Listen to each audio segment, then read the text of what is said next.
আসসালামু আলাইকুম ভিউয়ার্স, আশা করি সবাই ভালো আছেন। বেশ কয়েকদিন ধরে আবহাওয়া আপ আর ডাউনের মধ্যে রয়েছে। এই বৃষ্টি, এই গরম।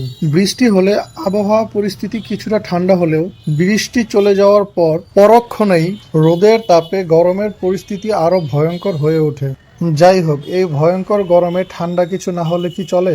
তাই বৃষ্টির আগে বিরিয়ানি, খিচুড়ি, আর বৃষ্টির পর গরম সামাল দিতে কফি লাইমের ঠান্ডা ঠান্ডা ফালুদা। এর পাশাপাশি তাদের আরো কিছু আইটেম ছিল যা দেখা হলো কিন্তু খাওয়া হলো না। পরবর্তীতে খাওয়ার ইন্টারেস্টও বেশি একটা রইল না, এর কারণ ফালুদাটা আমাদের আশানুরূপ স্যাটিসফ্যাকশন দিতে পারলো না। যাই হোক, খাওয়ার কাম খাইছি, ঠান্ডা তো মোটামুটি ভালোই লাগছে। এই ছিল বকবগানি হালকা ঠান্ডা গরম রিভিউ। আজ চলে যাচ্ছি, দেখা হবে নতুন কোনো ভিডিওতে। আমাদের ভিডিও ভালো লাগলে like, comment, share and subscribe করে পাশেই থাকবেন। আর হ্যাঁ, ফেসবুকে হলে অবশ্যই ফলো দিয়ে রাখবেন। আল্লাহ হাফেজ।